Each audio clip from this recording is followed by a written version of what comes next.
Assalamualaikum warahmatullahi wabarakatuh. Alhamdulillahirabbil alamin, hamdan syakirin, hamdan na'imin, hamdan yu'afi ni'amahu wa yukafi mazidah. Ya Rabbana lakal hamdu kama yanbaghi lil jalali wajhika wa 'azimi sultanik. Allahumma salli wa sallim wa barik ala sayyidina Muhammad wa ala ali sayyidina Muhammad. Teman-teman sekalian, alhamdulillah malam ini kita ketemu lagi dalam suluk malaman edisi yang ke-39. Alhamdulillah malam ini kita tamu-tamu kita. Saya minta tepuk tangan untuk Ibu Lili Wahid.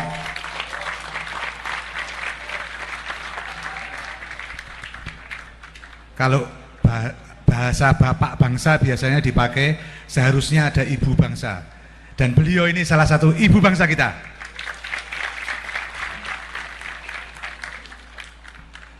Ya, kemudian ada juga Mas Agus Sunyoto yang masih di belakang tadi. Ada Mas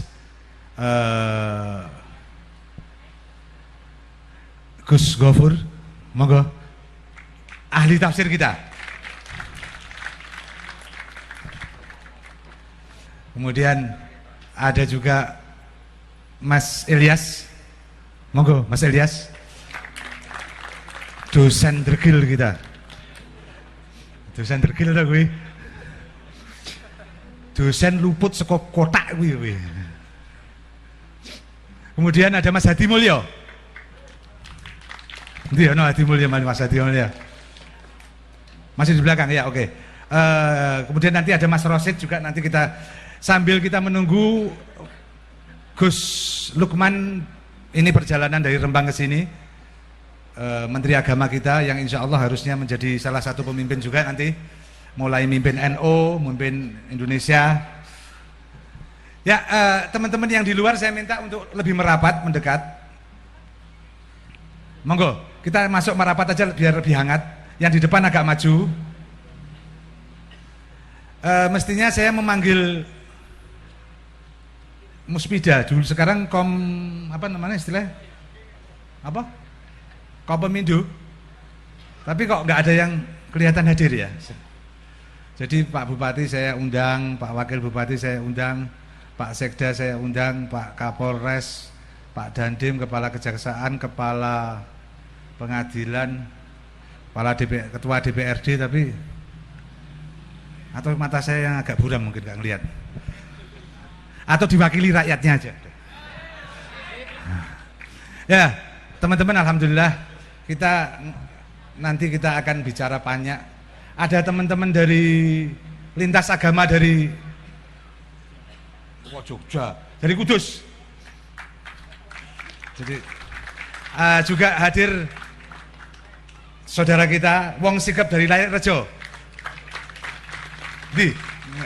Itu rombongan ada 16 orang dari Lair Rejo.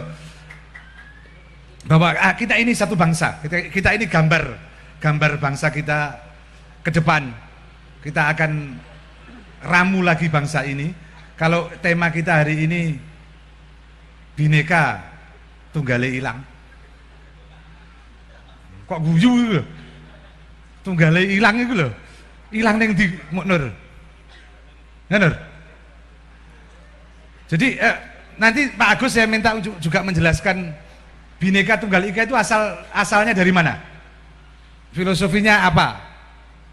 Jadi tentang siwa Buddha dan lain sebagainya itu, bahwa itu diungkapkan oleh Bung Karno, bapak bangsa kita dulu, untuk bahwa kita ini berbeda-beda tapi satu. Kalau dalam Al-Quran nanti Mas Gus Gofur ini kan lebih otoritatif tentang ahadiyah, wahidiyah, bahwa wahidiyah itu keragaman itu hanya ada kalau ada tali pengikat. Kalau tidak ada tali pengikat maka bukan keragaman namanya, tapi permusuhan. Dan hari ini kita kan mulai disusup-susupi bahwa berbeda itu artinya bermusuhan. Kalau Anda berbeda, Anda bermusuhan. Dan kalau itu kita ikuti maka sak keluarga gelut kabeh. Loh iya kan, satu keluarga harus tempur itu, karena satu keluarga nggak akan ada yang sama, pasti ada perbedaan. Bahkan kembar identik pun itu pasti ada perbedaan. Padahal perbedaan itu rahmah. Nah kita lihat sekarang, kita mulai di Indonesia ini dipecah-pecah dengan segala macam. Dan isu yang terbaru itu beberapa kali dalam dialog malaman ini kita bahas bahwa ada kecenderungan konflik di Timur Tengah akan digeser ke Asia Pasifik, termasuk Indonesia. Konflik itu apa antara lain? Yang hari ini berkembang itu isu-isu seperti ISIS misalnya, yang memakai isu sunnah Syiah. Jadi sunnah Syiah ini kan sudah berabad-abad ada. Sekarang Sunni Syi'i ini dikembang-kembangkan dan seolah-olah berbeda. Dan hari-hari ini, bahkan kemarin saya dapat SMS Bu, besok pagi itu di Kudus ada diskusi yang khusus untuk mengadu domba antara sunnah dan Syiah.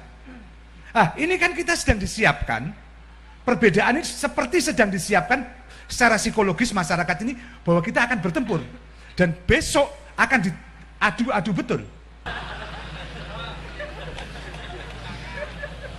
Habis Nusantara yang lewat. Isyarah dari Allah bahwa kita akan merawat Nusantara, meruat perbedaan tapi merawat Nusantara. Nusantaranya sudah lewat.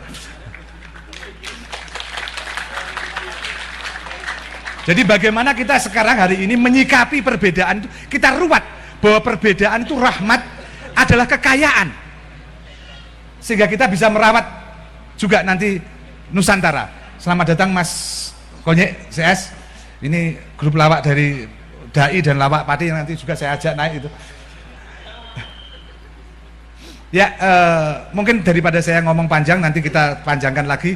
Saya mau minta ibu bangsa kita untuk mengurai sebagian masalah ini. Oh, jabarin, oh ya. Ya, kata ibu bangsa, dan saya kan sebagai anak bangsa harus tunduk pada ibu kan. Orang tunduk, jadi durhaka, nanti anak durhaka kalau duduk sama ibu. Mas Agus, monggo jenengan beri katakanlah frame untuk kita bicara itu. Monggo.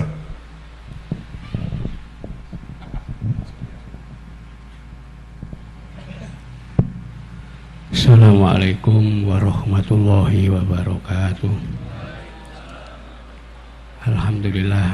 Alhamdulillahirabbil alamin, wassalatu wassalamu ala asyrofil anbiya'i wal mursalin sayyidina wa maulana Muhammadin wa ala alihi wa ashabihi ajmain. Amma ba'd.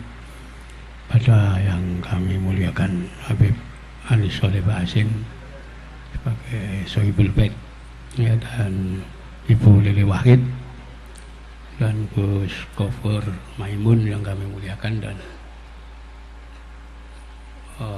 Mas Ilyas dan sahabat-sahabat sekalian, ya. Jika kita bicara tentang Indonesia, maka kita akan mengetahui, ya, itu terutama saat Bung Karno dan Bung Hatta diundang ke Saigon, ya, oleh Panglima tinggi pemerintahan pendudukan Jepang, ya, dan ditanya waktu itu Bung Karno, negara yang ingin Anda capai yang namanya Indonesia seluas apa? Ya, itu pertanyaan pada tanggal 14 Agustus 1945, sebelum kita merdeka. Saat itu Bung Karno menyatakan wilayah Indonesia yang ingin kami capai adalah seluas wilayah Mojopahit. Ya, itu jawaban yang tidak dimengerti oleh penguasa Jepang di Asia Tenggara waktu itu. Ya. Bagaimana Jenderal Terauchi bisa tahu Mojopahit? Ya, dia tidak tahu. Dia mengatakan, ya sudah. Ya. Setelah itu kembali Bung Karno. Jadi memang keinginannya menciptakan wilayah seluas Mojopahit. Ya.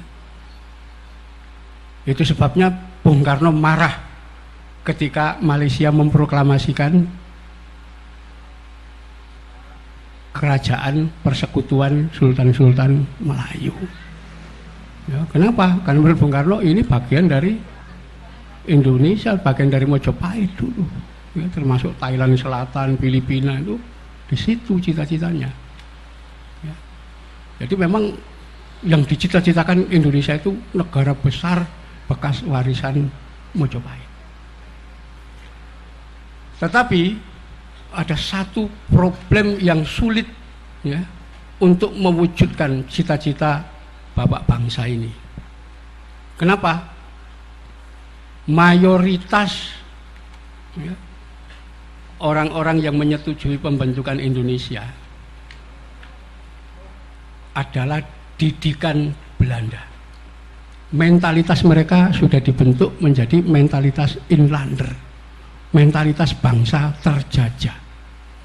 Yaitu bangsa terjajah itu bangsa yang selalu menganggap bangsanya sendiri rendah, bangsa yang menjajah tinggi.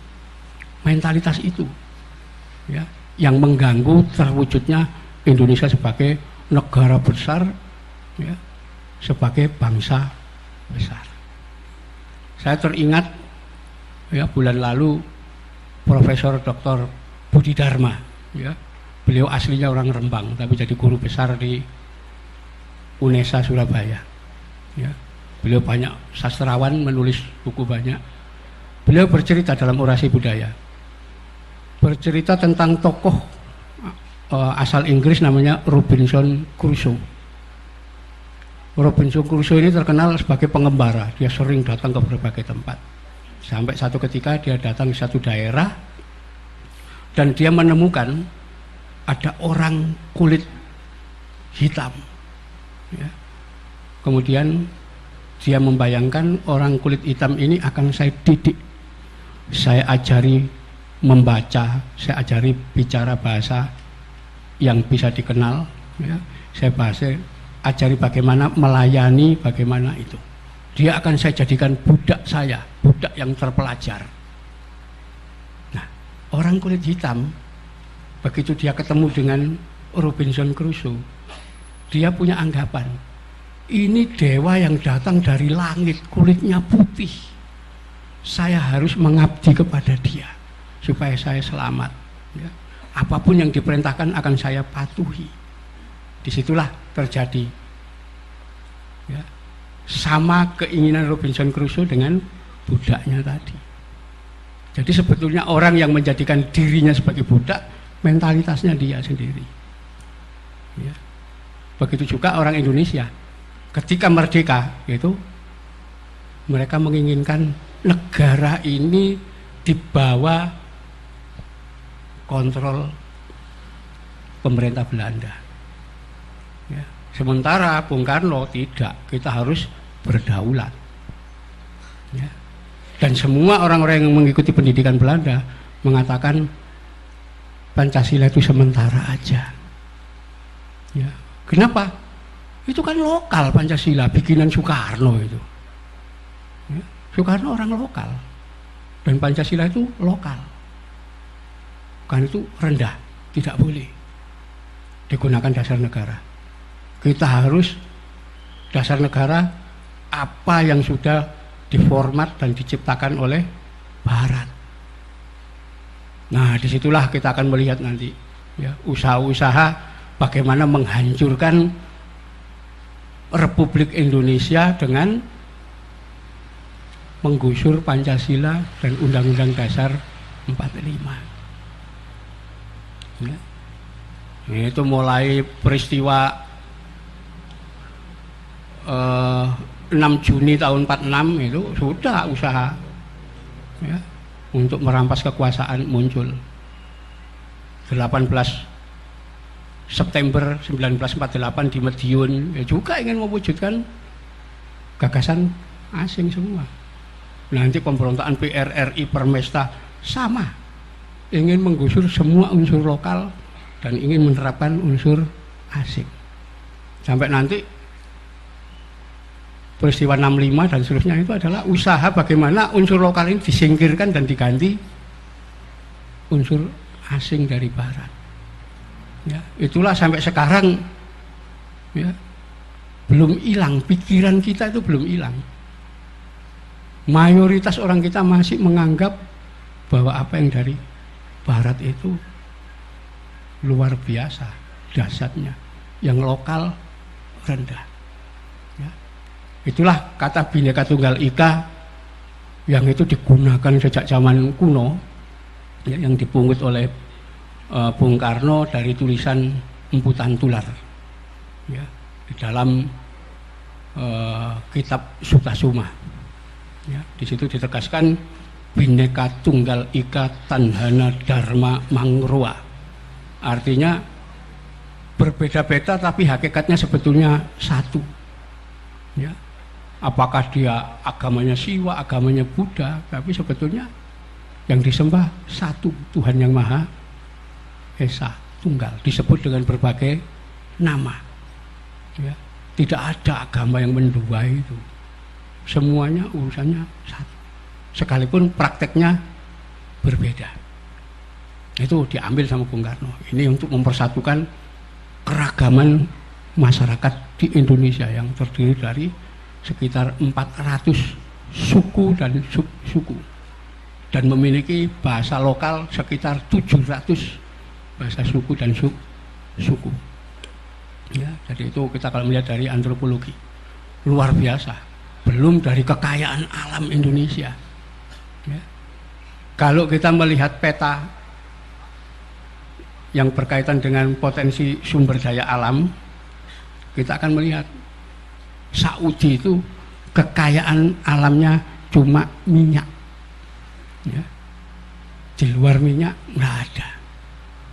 Sementara di Indonesia kalau kita lihat kekayaannya, minyak ada, emas ada, uranium ada, ya, mutiara, berlian, semuanya ada tersedia di sini. Nggak ada negara kaya kayak Indonesia itu, udah ada. Akik, batu akik aja mahal, ya. Di situ, nggak ada negara kaya seperti Indonesia. Ya. Tetapi sungguh aneh, ya, sungguh aneh. Ini peristiwa ini pernah saya alami tahun 2001 waktu saya haji. Ketika pulang itu jam 12 siang dari Bandara Madinah.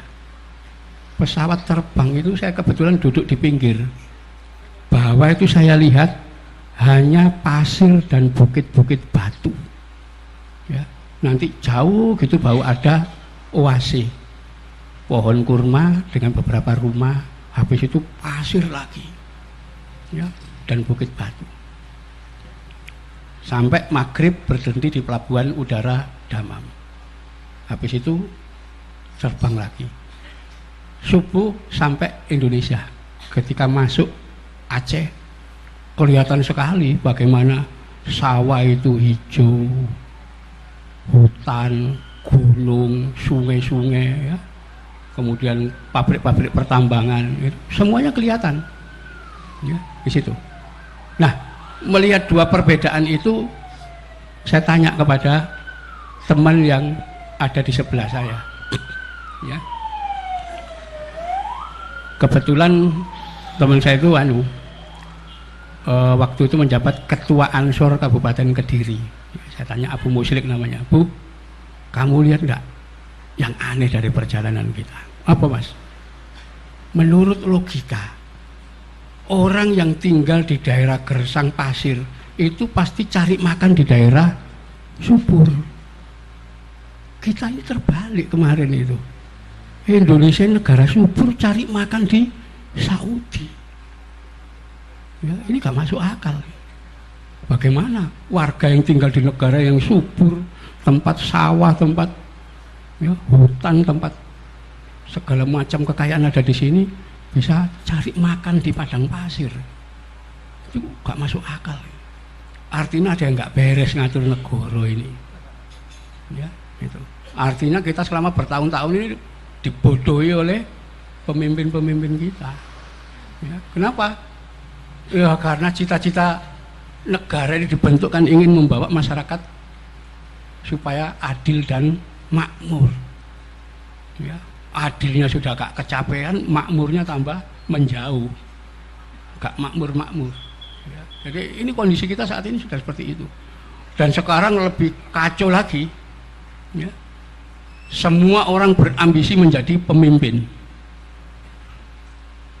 Ini wilayah provinsi, sudah wilayah provinsi dibagi aja menjadi 3. Nanti saya akan nyalon jadi gubernur. Akhirnya provinsi dipecah menjadi 3. Satu kabupaten dipecah aja menjadi 2 atau 3. Yang penting saya jadi bupati. Begitu terus. Ya. Wah, akhirnya nggak jelas. Negara ini jadi apa dipecah-pecah karena mereka punya prinsip. Yang penting jadi penguasa. Sekalipun itu penguasa tikus. Ya. Itu prinsip mereka seperti itu. Akhirnya habis nggak karu-karuan. Ya, kekayaan alam dihabiskan dan seterusnya, bubar. Dan status kita saat ini, kita tuh bangsa yang indekos di negara sendiri. Kenapa? Ya semua kekayaan negara sudah tidak ada, nggak ikut punya, sudah dimiliki swasta, sudah dimiliki asing. Ya, kita kacau sudah seperti itu. Ya. Dan kita gampang diadu domba, bahkan belakangan ini negara ini wis kacau. Aparat negara tawuran dengan aparat negara yang lain. Ya, bisa dibayangkan. KPK gegeran dengan polisi. Nanti belum polisi gegeran dengan TNI. Ya. Nanti Mahkamah Agung gegeran dengan Komisi Yudisial. Gimana lembaga negara tarung sendiri itu? Ya. Belum nanti masyarakat di bawah tarung antar kampung, tarung antar geng, ya. Dan kemudian tiba-tiba begal-begal muncul bareng-bareng rame-rame. Ya, saya kemarin dari Kediri, itu orang Kediri mengatakan desa-desa itu diguncang maling. Ya. Masyarakat sudah jaga tapi tetap aja bobol. Kayaknya malingnya sakti dan terlatih. Ya. Ya hilang betul, itu memang kacau. Ya, Kediri, Blitar ini sekarang lagi diguncang kasus pencurian. Ya, jadi selain begal motor juga pencurian. Masyarakat dibikin resah. Ya. Dan ini kalau dibiarkan bisa terjadi disintegrasi. Ya, antar agama, antar kelompok. Ya, sudah saling kacau satu sama lain. Padahal dulu enggak. Ya. Zaman Mojopahit ini perlu diketahui. Ya. Kenapa Wali Songo itu bisa dakwah dengan tidak banyak hambatan? Zaman Mojopahit itu namanya Menteri Agama itu ada 4. Ya. Dia menteri sekaligus merangkap hakim. Satu namanya Dharma Diaksa Kasaiwan, hakim dan menteri yang mengurusi orang-orang yang beragama Siwa Buddha, agama Hindu. Yang kedua ada namanya Dharma Diaksa Kasogatan, ini khusus mengurusi orang-orang yang beragama Buddha. Ada lagi Mantri Herhaji, itu mengurusi agama Karsian, ya, dan agama-agama lokal. Ada menterinya sendiri dan hakim sendiri yang. Dan yang ketiga yang terakhir Raja Pandita, ini khusus untuk mengurusi orang-orang yang beragama Islam. Ya. Yang pertama diangkat, yang tercatat dalam sejarah itu Raden Ali Murtado, kakaknya Sunan Ampel, itu yang diangkat Raja Pandita pertama di Gresik. Ya, itu di dalam Babat Tanah Jawi, di dalam Babat Ampel Dento dan seterusnya disebutkan itu. Ya. Jadi dulu sudah toleran sekali orang kita itu. Ya. Nah sekarang gimana bisa kacau gak karu-karuan? Negara seolah-olah tidak nyambung dengan rakyat, rakyatnya juga gak nyambung dengan negara. Ya. Apa yang diinginkan, kebijakan-kebijakan tidak ada yang nyambung ke masyarakat. Ya. Sangat sulit. Ya. Di sini. Ya. Seolah-olah tidak ada hubungan antara negara dengan rakyat itu. Mereka berdiri sendiri, rakyat juga berdiri sendiri. Ya. Dan ini ke depan bisa terjadi disintegrasi luar biasa. Ya. Kalau dibiarkan, karena itu kondisi ini tidak boleh dibiarkan. Ya. Jadi dulu waktu awal-awal kita menghendaki terbentuknya negara Kesatuan Republik Indonesia, berbagai macam tantangan muncul sangat luar biasa. Ya. Nah disitulah salah satu yang penting, ya, itu adalah peran ulama. Ya. Sempat terjadi usulan dari PBNU waktu itu, tanggal 22 Oktober 1945 yang namanya resolusi jihad. Ya. PBNU menginginkan, menghimbau kepada pemerintah, meminta agar pemerintah mengambil sikap tegas dalam menghadapi musuh. Ya. Nah sekarang nggak ada itu, ya, tidak ada.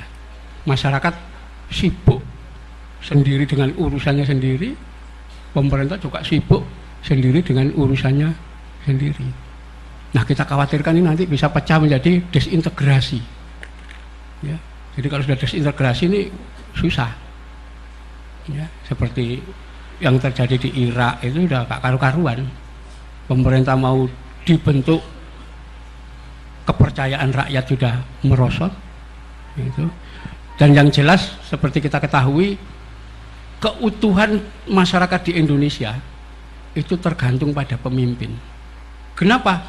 Masyarakat kita itu tipologi masyarakatnya, sistemnya jamaah, gotong royong. Ya, Bung Karno menyatakan Pancasila ini kalau diperas cuma jadi satu eka sila, yaitu dasarnya gotong royong, artinya kejamaahan. Ya, apapun aliran agama kalau tidak jamaah pasti jadi minoritas. Kenapa? Ya memang karakter orang kita jamaah. Nah jamaah ini butuh imam, butuh pemimpin. Yang sekarang ini justru sulit kita cari. Siapa pemimpin ini? Ya, karena hampir kita tidak temukan pemimpin. Ya. Sampai dulu pasca jatuhnya Gus Dur, ya, saya punya kelompok ya dengan teman-teman.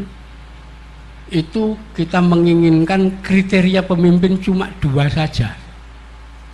Kalau memenuhi 2 kriteria 2 ini, maka kita akan pilih dia sebagai pemimpin. Apakah itu tingkat kabupaten, provinsi, ya, sampai tingkat nasional.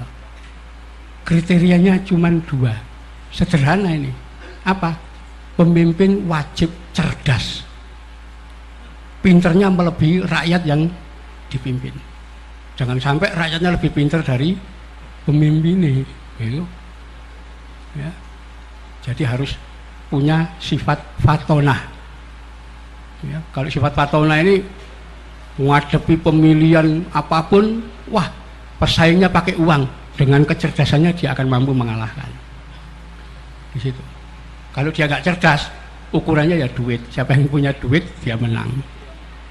Yang kedua, jujur, bisa dipercaya. Ternyata nggak kita temukan itu. Ya. Kan sepanjang tahun 2001 sampai sekarang itu dalam pemilihan apapun saya dengan kelompok-kelompok teman-teman itu selalu golput, nggak mau milih. Kenapa? 2 kriteria ini tidak terpenuhi. Ya. Padahal sangat sederhana itu. Ya. Di situ. Jadi kita butuh figur baru, pemimpin-pemimpin baru.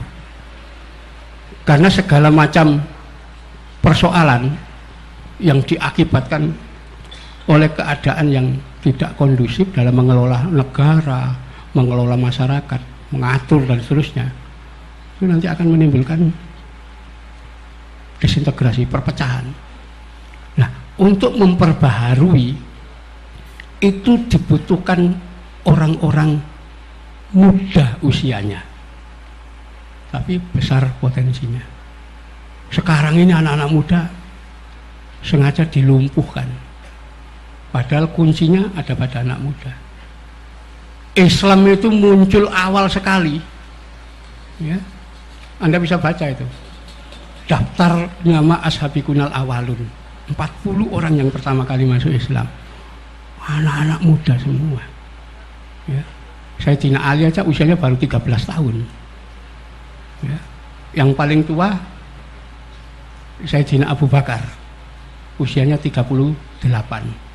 Rasulullah sebagai pemimpin 40, ya. Sementara yang menolak kalangan tua, Abu Jahal sudah 60 tahun, Abu Lahab sudah tua-tua semua. Itu di situ terjadi perubahan baru. Indonesia ketika pertama kali merdeka, ya, Anda bisa baca itu tokoh-tokoh yang menjadi pemimpin dan aparatur negara. Menteri-menterinya siapa aja masih muda usia, ya. Tentaranya muda usia, ya. Saya pernah melakukan penelitian tentang pemberontakan di Madiun, ya, yang dilakukan oleh PKI dengan FDR-nya. Ternyata yang saya wawancarai itu komandan-komandan batalion Siliwangi, termasuk Pak Umar Wirahadikusuma. Waktu saya tanya, Pak Umar, ya, Pak Umar Wirahadikusuma itu mantan presiden dulu, saya tanya, wakil presiden, ya. Ketika beliau saya tanya, ketika Bapak menjadi komandan batalion, pangkatnya mayor, tahun 48 itu usianya berapa? Usia saya masih 19 tahun. Bayangkan tahun 48 Pak Umar Wirahadikusuma usianya 19 tahun. Ya, saya tanya, ya, Pak Kemal Idris itu sama 19 tahun. Ya, Letnan Jenderal Kosasi nyatakan usia saya 20 tahun. Nggak ada di atas 20 tahun. Ya, bayangkan TNI mayor pangkatnya usia masih muda. Sekarang anak usia 19 tahun, ya, SMA gak ngerti apa-apa, ya. Ya, di situ Anda lihat itu ketika Indonesia pertama kali merdeka itu, ya, struktur pemerintahan itu menteri-menterinya, ya, termasuk Sultan Syahrir masih 21 usianya. Yang paling tua itu hanya Haji Agus Salim 65, yang lain itu muda, delegasi kita ke muda.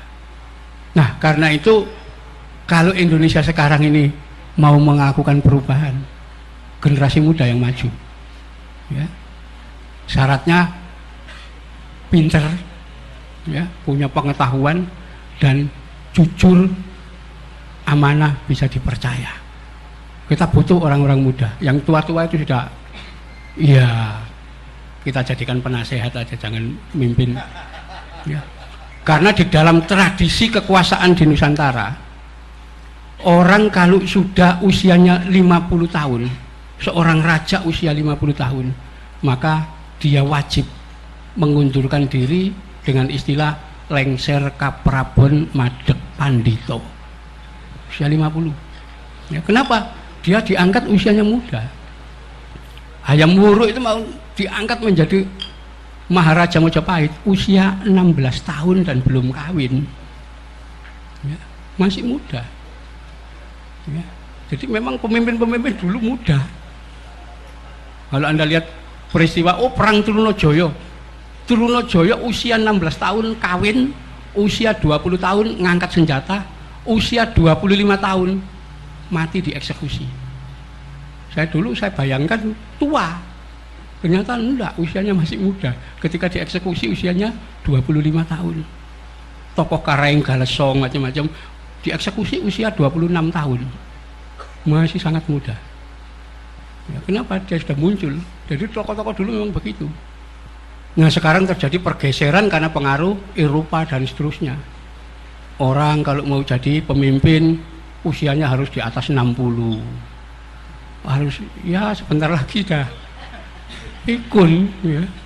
Anak muda tidak diberi kesempatan, ya. Anak muda dikasih aja stigma, kenakalan remaja, ya.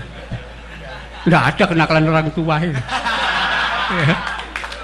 Padahal orang tua itu nakalnya melebihi remaja. Ya. Stigma itu. Coba kata-kata geng motor, pernah nggak terbayang itu orang tua? Enggak, mesti anak-anak muda. Iya kan?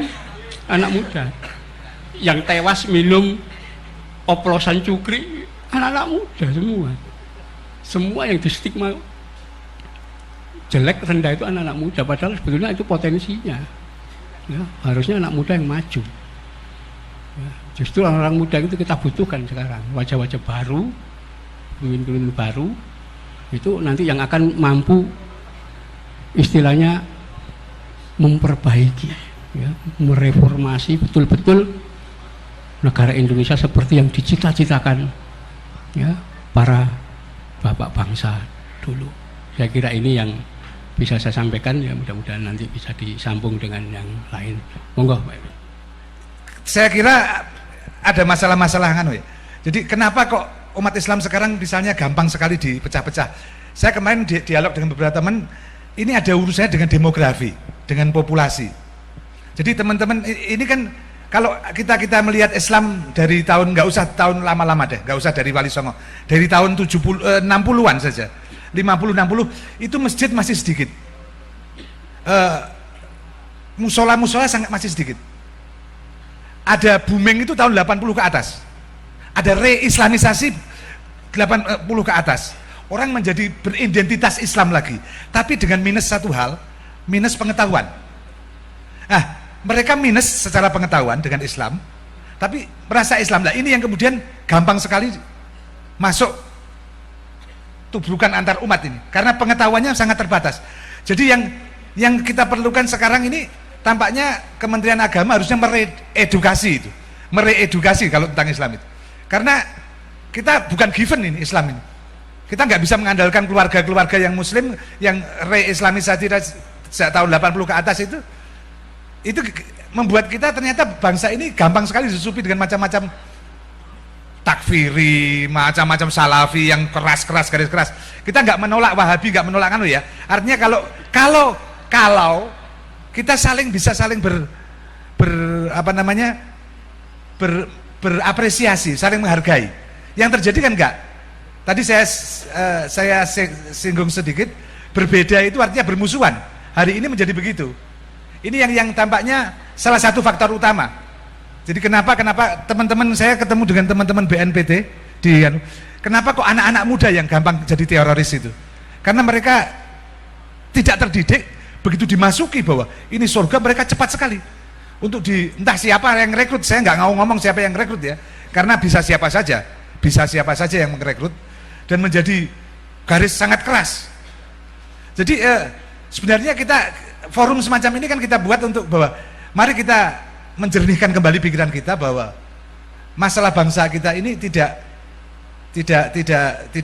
monolotik, tidak satu garis saja, tapi bergaris-garis dan berwarna-warna. Jadi ini juga tadi berkaitan sama kenapa kok generasi-generasi tidak muncul ya. Lah kenapa kok saiki akik itu Mas? Loh enggak, kenapa kok akik? Ya karena mau bikin pesawat dilarang. Gitu, dihajar modal besar. Mau bikin apa aja deh. Nah, kemarin itu saya baca di Detik.com itu ada disebut di situ tidak tamat SD tapi bisa bikin televisi. Malah dicekel polisi. Harusnya kan itu dipegang, ya dicekel, tapi dikembangkan kan. Karena itu kreatif. Banyak teman-teman kita yang kreatif bisa bikin pesawat, bisa macam-macam, tapi dihajar habis-habisan. Nah, itu karena bangsa kita tidak memberi ruang itu sehingga munculnya malah kekerasan-kekerasan itu. Mungkin itu Bu. Ini kan ibu bangsa yang harusnya ngomongnya lebih. Ini sekarang jadi Dewan Penasehat Dewan Kreatif Nasional. Dewan Kreatif Rakyat.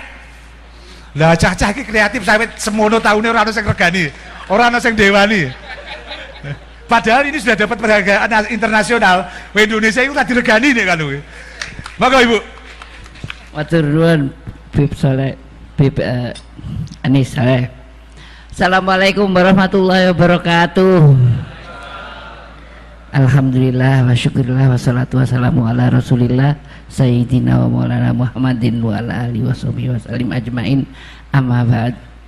Yang saya hormati Sohibul Bait yang sudah mengundang kita semua untuk bertatap muka dengan panjenengan semua di sini.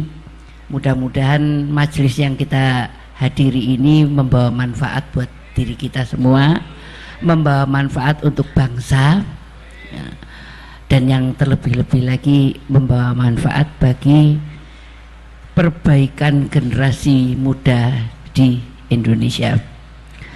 Kalau saya tadi dengar yang saya hormati Gus Lukman Saifuddin, beliau ini Menteri Agama kita saat ini, dan kita sangat betul-betul bangga punya anak muda yang jadi Menteri Agama tetapi bersikap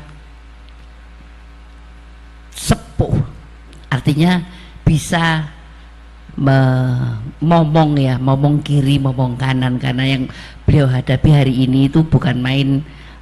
Sulitnya di tengah-tengah tarik menarik, semua, kalau boleh dibilang tarik menarik itu ada di semua elemen bangsa, antar agama, terutama hari ini itu sesama umat muslim itu kita diadu domba bukan main. Kalau tadi diuraikan oleh Habib Anis bahwa kaum muda ini sepertinya tidak mendapatkan saluran yang tepat untuk menggali potensi dirinya. Ya, ini memang masih sebuah, kalau saya itu guyonannya gini, karena di dalam preambul itu dikatakan kita itu sudah berada di gerbang kemerdekaan. Jadi di gerbang gak mlebu-mlebu rek. Tugas kita itu apa? Tugas kita itu adalah bagaimana kita mengelola kemerdekaan ini menjadi sebuah kondisi yang dicita-citakan oleh para pendiri negara ini. Dengan segala pasang surut yang sudah kita hadapi, dengan segala pengorbanan yang sudah diberikan oleh para pendiri bangsa, dengan semua penderitaan, dengan semua pengorbanan yang sudah dialami oleh rakyat Indonesia selama hampir mendekati 70 tahun ini, harusnya kita itu sudah, kehidupan kita itu sudah jauh lebih bagus dari Malaysia, lebih bagus dari Singapura. Nah, tapi yang satu hal yang hari ini kita rasakan adalah kita sugih secara kekayaan alam, tetapi kita miskin dalam urutan negara yang miskin.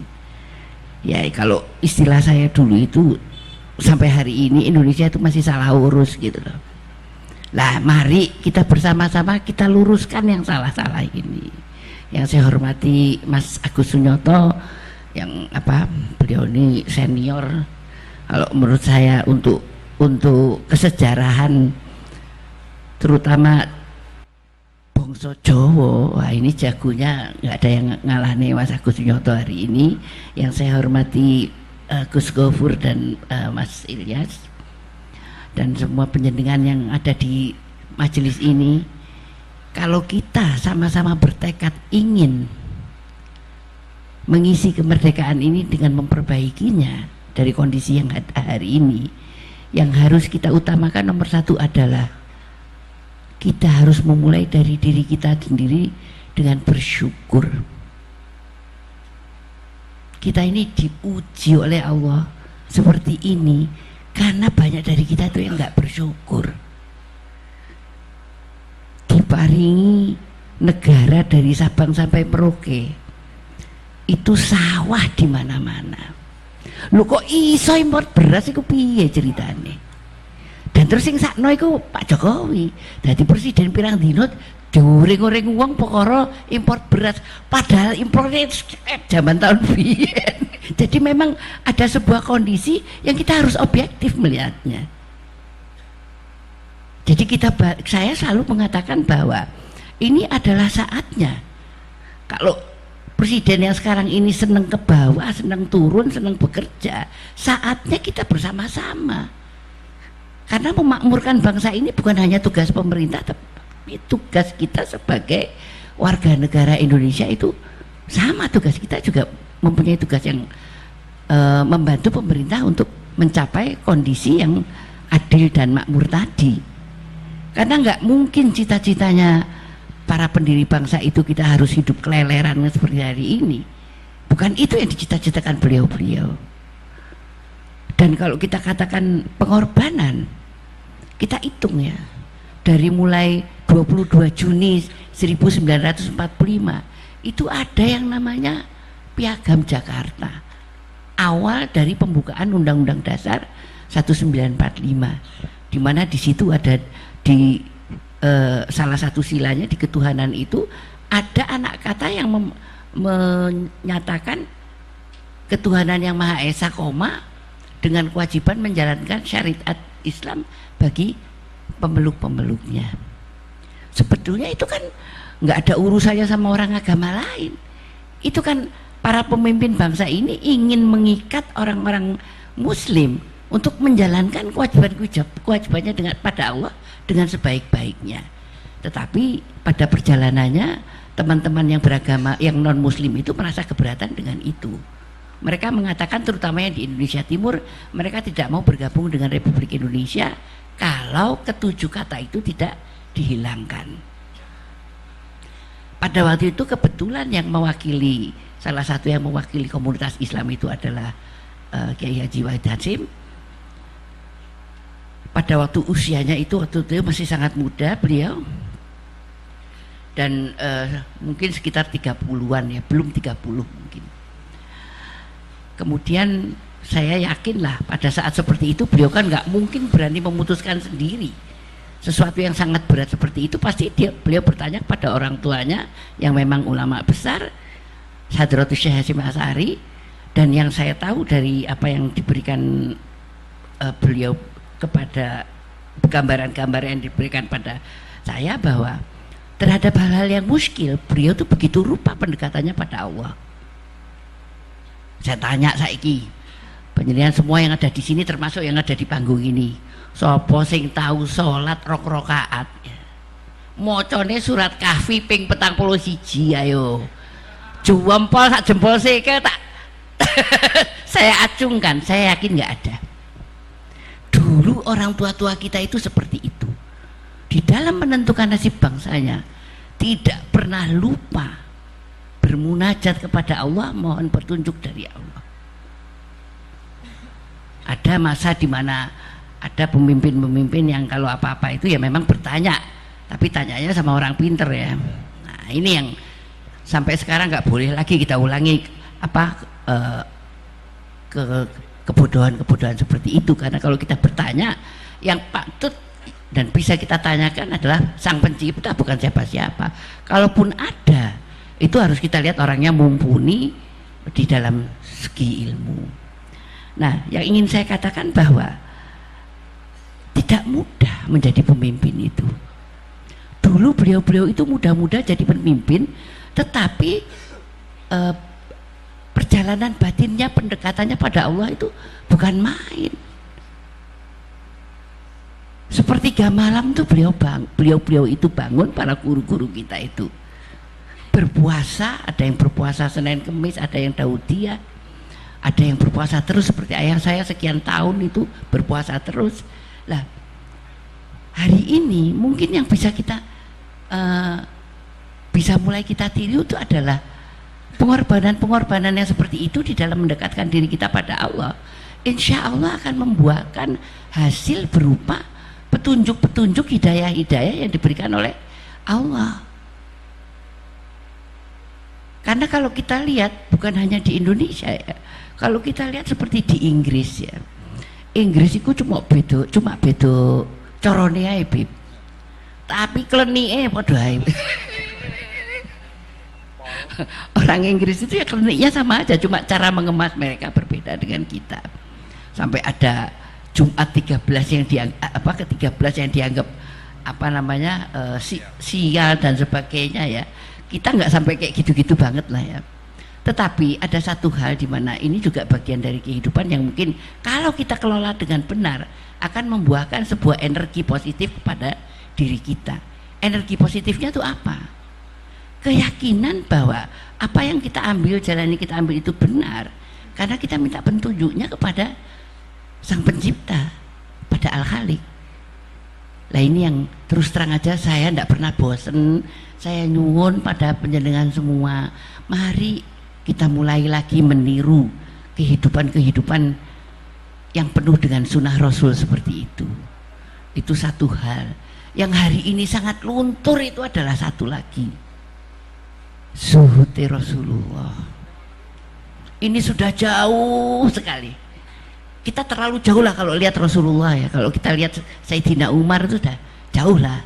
Tapi paling tidak, marilah kita mengurangi hidup yang berlebih-lebihan.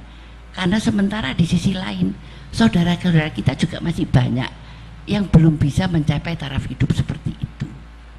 Nah, ini adalah bagian dari empati kita kepada kehidupan saudara-saudara kita. Kalau tadi kita bilang gotong royong dan sebagainya itu hilang, Beb, ini salah satunya ya karena ini tadi mementingkan kehidupan kita sendiri, kita lupa kepada bahwa kita punya saudara. Saudara itu bukan harus saudara kandung, saudara tidak, tetapi kita ini saudara sebangsa dan setanah air. Saya sangat sepakat dengan apa yang dikatakan oleh Habib Anis tadi, bahwa kalau kita berbeda pendapat hari ini, konotasinya adalah sampean musuhku. Padahal kehidupan Islam tidak mengajarkan seperti itu. Islam itu menjadi agama untuk rahmatan lil alamin, bahwa memang rahmatnya Allah itu untuk alam semesta. Itu nggak sejalan dengan kalau kita berbeda pendapat bahwa sampean musuh saya. Itu nggak sejalan. Artinya kita menyalahi kodratnya Allah, bahwa kita harusnya menjadikan Islam ini jalan untuk rahmatan lil alamin. Tetapi hari ini ya sekarang kita nggak usah maido wong liya ya. Kita maido awak kita. Ayo kita perbaiki dari diri kita sendiri. Kalau ada saudara-saudara kita itu yang keras ya, mari kita pahami bahwa memang mungkin pemahaman Islamnya itu belum seperti yang seharusnya. Karena Islam itu tidak pernah mengajarkan kekerasan. Kalau kita lihat selama kehidupan Rasulullah di Madinah, ya, kita lihat Piagam Madinah, bagaimana Rasulullah itu hidup berdampingan secara damai dengan kaum-kaum yang lain, Yahudinya, Nasraninya, Majusinya.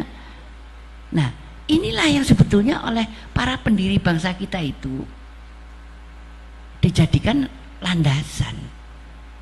Kebetulan secara beribu-ratus tahun, beribu tahun, ada yang namanya Bhinneka Tunggal Ika, beragam tetapi sesungguhnya kita itu satu. Kalau hari ini kita itu didapuk sama Habib Anis, kudu maca ning ngene spanduk Bhinneka Tunggale ilang, ya iso-isone Habib Anis saiki. Tetapi itu adalah saya yakin itu mirisnya ya keadaannya hatinya Habib Anis melihat kondisi hari ini. Jadi ketunggalan kita tuh hilang, yang ada cuma kita beragam-ragam. Padahal kita menjadi sebuah kekuatan, ada sebuah energi, karena kita menyatukannya di dalam sebuah kesatuan. Lah nek tunggale hilang, kita nggak punya kekuatan. Dan ini yang diinginkan oleh konspirasi besar untuk membuat Indonesia ini menjadi bangsa yang tidak berdaya. Indonesia ini bangsa besar dari Sabang sampai Merauke, 250 juta. Kalau dibiarkan bangsa ini tumbuh dengan baik, ancaman buat siapa? Buat mereka-mereka yang boleh dibilang menjadikan Indonesia ini pasar mereka. Ayo sampai saya tanya sama Mbak yang di tengah-tengah tuh, yang pakai kudung pink ya. Ayo, saya tanya dari atas sampai ke bawah, yang produk Indonesia sampai pakai yang mana? Ada nggak? Saya yakin sebagian besar itu produk luar negeri. Walaupun dibuat made in Indonesia, tapi banyak yang dampingan dari Cina. Tidak ada kita ini yang memakai 100% buatan Indonesia. Padahal kalau kita itu mempunyai semuanya. Bahannya kita punya, kepandaiannya kita punya, permodalan itu bisa diupayakan, tapi yang nggak ada itu semangat. Dan ini bukan salahnya masyarakat, ini kewajibannya negara. Kalau tadi dikatakan tunggale hilang, sebetulnya harusnya sebelum tunggale hilang, Beb, harusnya kan sudah terdeteksi. Nah, kenapa tidak terdeteksi? Persis seperti sekarang ISIS buengong semua soal ISIS. Saya mengatakan bahwa yang punya salah terbesar di dalam hal ini adalah Badan Intelijen. Kenapa tidak mendeteksi dari dini? Kenapa dibiarkan masuk? Apakah memang masuk itu bagian dari permainan? Nah, itu wallahu a'lam bishawab. Atau kata orang Betawi, wallahu a'lam bishawab, siang malam nggak ada yang bisa jawab itu.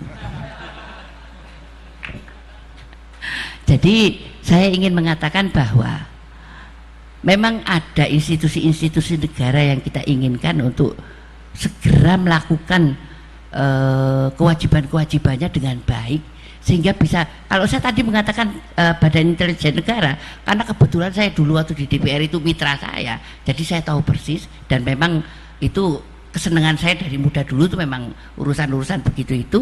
Jadi saya kemarin juga berbicara di Jakarta, saya bilang memang sudah waktunya Kepala BIN ini diganti, dan saya mohon menghimbau kepada Presiden untuk segera mengganti, karena sudah kelihatan kecolongan isi. Saya gak eruh kalau ini dipertahankan, saya khawatir akan lebih parah lagi keadaan kita.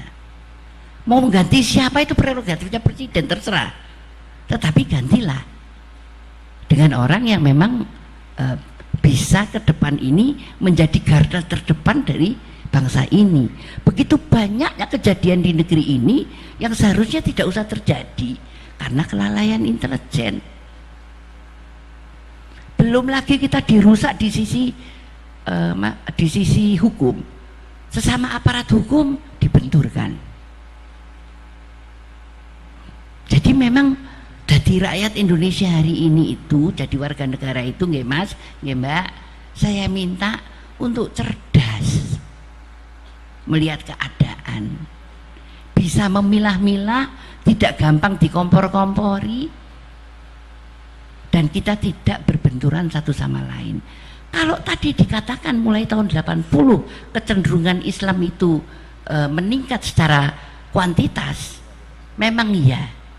Dulu saya tahun SMA tahun 70-an, tahun 65-an, itu cari tempat sholat itu sulit.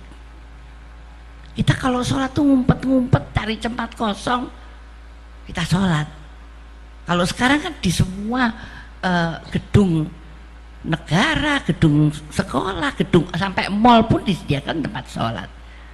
Tetapi persis seperti dalam firman Allah dikatakan di Quran bahwa kita itu besar, tetapi seperti buih, ya inilah adanya hari ini. Dan kewajiban kita untuk tidak menjadi buih. Caranya apa? Caranya belajar. Sekarang sarana belajar itu sudah bukan main. Sampean buka Twitter ya, pakai HP yang paling sederhana sampai paling murah, sampai HP yang paling mahal, semua bisa mengakses ilmu. Di Twitter itu ada akun-akun yang memang mengajarkan ilmu agama.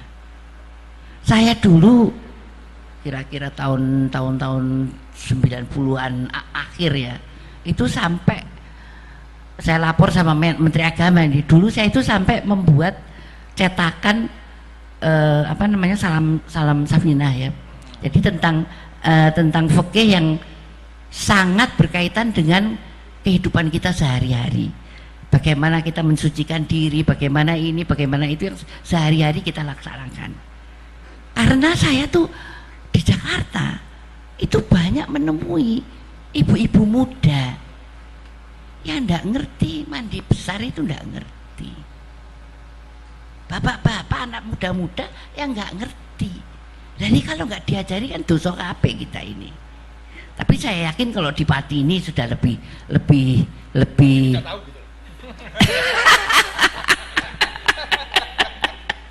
tapi saya mudah-mudahan ya, yang paling penting itu adalah kebutuhan kita untuk mengetahui hukum-hukum, dan hari ini itu banyak tersedia di mana-mana, bisa diakses di komputer, bisa di handphone kita dengan milis di beberapa website itu juga bisa kita akses ya. Artinya yang penting